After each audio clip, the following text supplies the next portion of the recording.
Yo les gens, c'est Maxime Internet, j'espère que vous allez bien. Merde, attendez. J'essaie de le rendre. Voilà. Ouais. Bonsoir à tous, c'est Maxime Internet, j'espère que vous allez bien. Aujourd'hui on se retrouve pour une nouvelle vidéo sur Criminal Case pour la deuxième enquête de ça. Attends, je vais essayer de mettre. Je sais pas si vous avez tout ça par là. Hop. Allez, parti pour la deuxième enquête. Un cadavre dans le jardin. Épisode 1929, un homme appelé Dave Simons déclarait avoir vu des membres d'humains dans un jardin à l'abandon.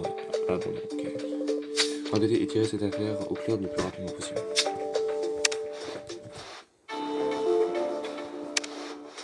Je compte cette vidéo à presque 22h, sans déconner.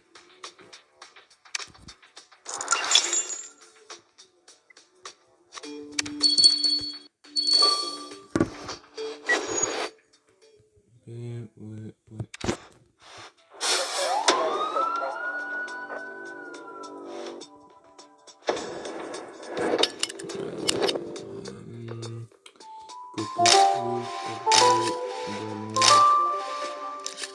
Marteau,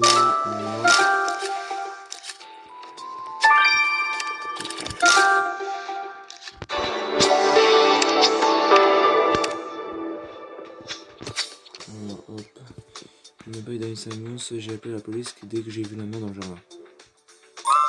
Vous avez bien fait, restez dans les parages, officier Mathis 49 et moi, nous allons voir si nous trouvons le reste du corps à l'intérieur. Right.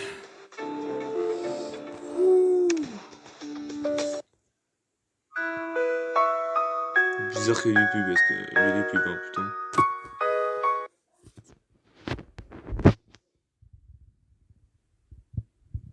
Bizarre qu'il y ait des pubs parce que j'en ai jamais pris pendant tout ce temps. Quand j'ai été sur la wifi de cette.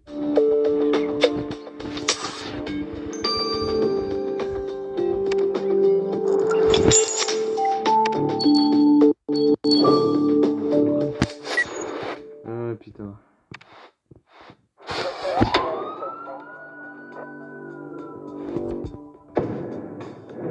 Waouh. Et que. Encore de la wifi.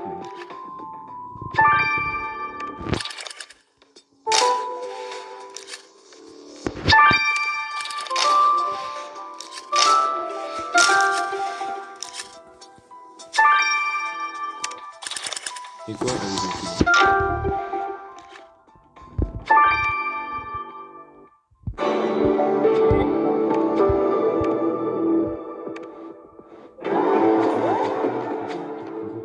dans de votre victime et qu'on envoie le corps pour l'autre. Après, ça garde l'identité, notre victime, ça peut donner des dégâts.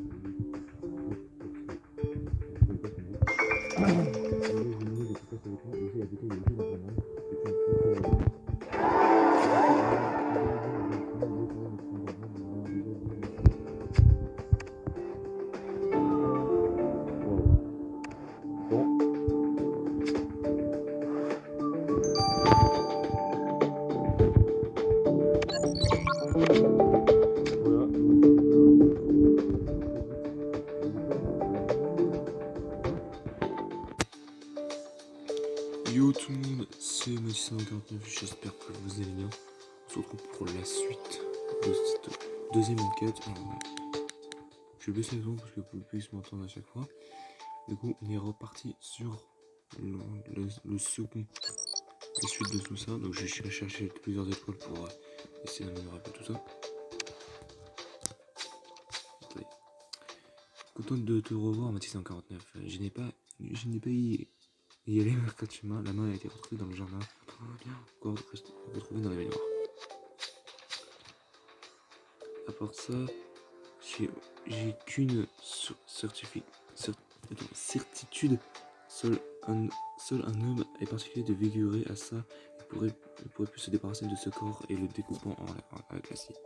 Je me dis que de t'aider, de demander ce qui ferait une femme à ce cas-là. Mais le temps presse. Notre tueur est un homme. C'est tout ce qui compte. Merci Nathan.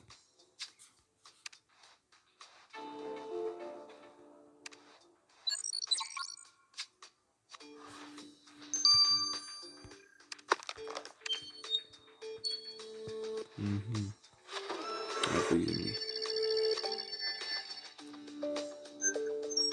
Tout est facile. Oh putain, c'est vrai qu'il réalise tout ça, lui, ça me saoule.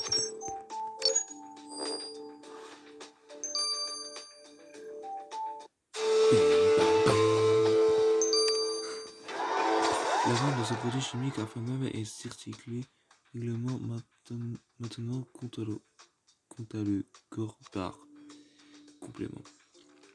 Il peut savoir d'où vient cette modalité vache. Voyons voir ça. Elle provient sûrement d'un coin. Je connais le propriétaire, il s'appelle Joe Train. Allons lui parler maintenant. Joe Dalton. Il est juste une blague de merde.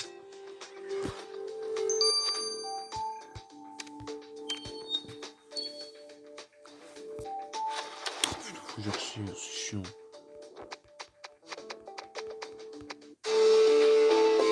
Dedans.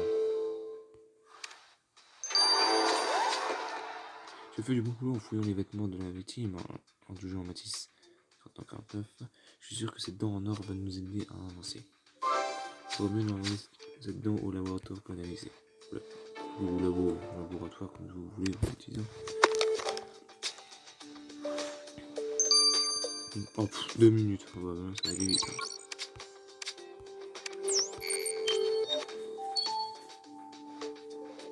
Oui, cette bouteille vient de mon magasin. Et alors? Écoutez Joe, nous devons nous dire qui a acheté cette bouteille et cette personne ait commis un meurtre. Attendez, vous criez tout de même pas que je note le nom de tous mes clients. Il y a des dizaines de gens qui viennent d'ici chaque jour. Vraiment? Eh bien, adjoint Matisse 49 va faire un tour dans votre magasin et on va voir s'il y a d'autres choses intéressantes que vous avez oublié de noter.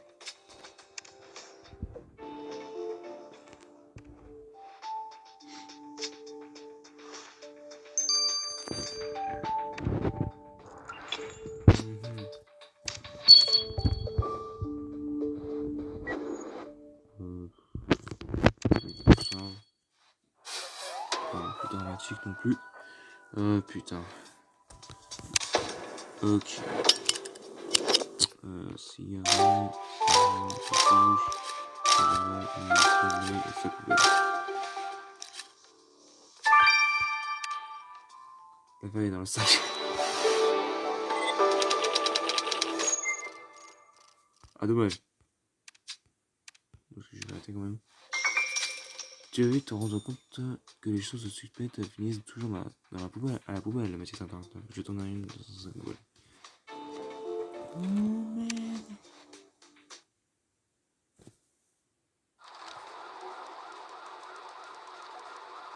Ah oui, du coup, je suis obligé de décaler ça pour passer tout ça. Yo.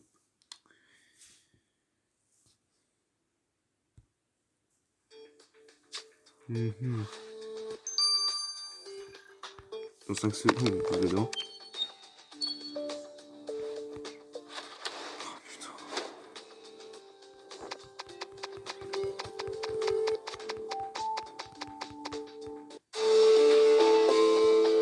Putain, c'était chaud. Ticket de caisse. Bingo, le ticket de caisse là, tu as trouvé dans la poubelle est une mine d'informations dans ma Matisse 59. Maintenant, si on peut voir l'achat de cette bouteille de liquide inflammable. L'achat d'Incy et c'est que tu as trouvé dans la salle de bain. Et bien, combien le ticket de caisse nous indique que cette personne a aussi acheté des pansements. Tu as raison, évidemment, que notre tueur ne les a pas achetés pour sa victime. Ce qui veut dire. Ça fait peur. Ça veut dire que la personne qu'on recherche porte un pansement.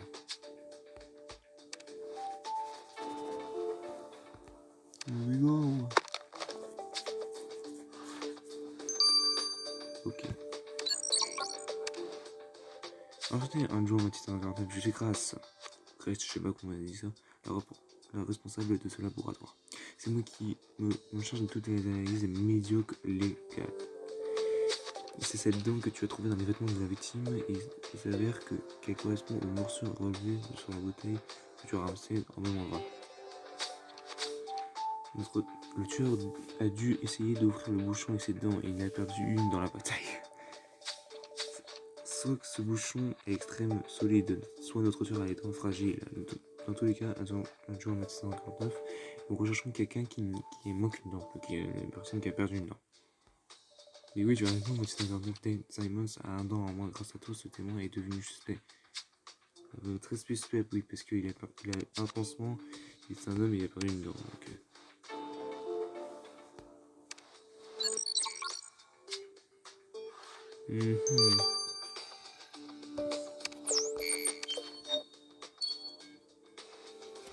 J'ai perdu une dent quand j'étais jeune, mais j'ai rien à dire sur cette affaire. Ça. Mais mis à part que j'étais dans les lieux parce que je suis chargé de vendre la maison, c'est pour ça que j'ai trouvé la main. Si vous êtes chargé de la vente, j'imagine que vous savez vous savez à qui cette maison appartenait. Bien sûr, c'est les propriétaires appartenant à Monsieur Marconi. Alors, si vous ne voulez pas le nom, c'est Tony Marconi. Ça fait des années qu'elle est à l'abandon et il a tout intérêt à s'en débarrasser. Ouais. Vous avez dit Marconi. Jean-Baptiste, tout ça, ça commence à nous dépasser. Je pense qu'il faut prévenir le chef King.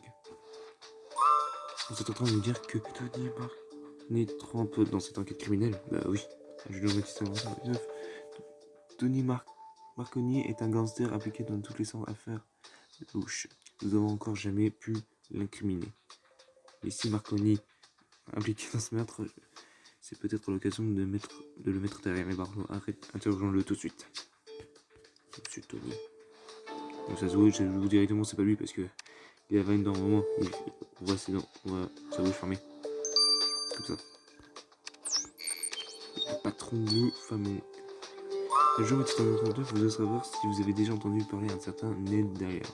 Ned Dyer, je ne connais pas. Ce sera tout. Je suis un homme très occupé, vous savez. Je vous conseille de changer de ton. On a retrouvé le corps de Ned dans l'une de ses propriétés. C'est vrai, c'est tragique. Mais vous avez aucune preuve de ma présence sur les lieux. Je ne vois pas de ce que vient faire là-dedans. Sur ce, si vous voulez bien m'excuser, je n'ai pas le temps pour ces futilités. Bon, dans 49, j'enquête sur le peintre. Neil Dillard avance un grand pas, mais il reste pas mal de questions en suspens. Au moins, grâce à toi, on sait que le tueur de Ned a un dent en moins et il porte un pansement. C'est un homme. On sait aussi que Tony Marconi, l'homme le plus furieux de toute Greenboro, je pense comme ça, mais je suis pas sûr, est mouillé là-dedans, d'une façon ou d'une autre. Mais si on veut lui mettre le grappin dessus, il va nous falloir des preuves. Je suis d'accord, il est grand temps de faire part de tes découvertes au Shell King. Et voilà les... Si tu veux. Mais non, ça m'intéresse pas. Bon ben voilà, c'était un petit défi sur le chapitre 1. J'espère quand même que ça vous aura plu. N'hésitez pas à liker, commenter, partager, faites tout ce que vous voulez. Et surtout, à la prochaine. Ciao.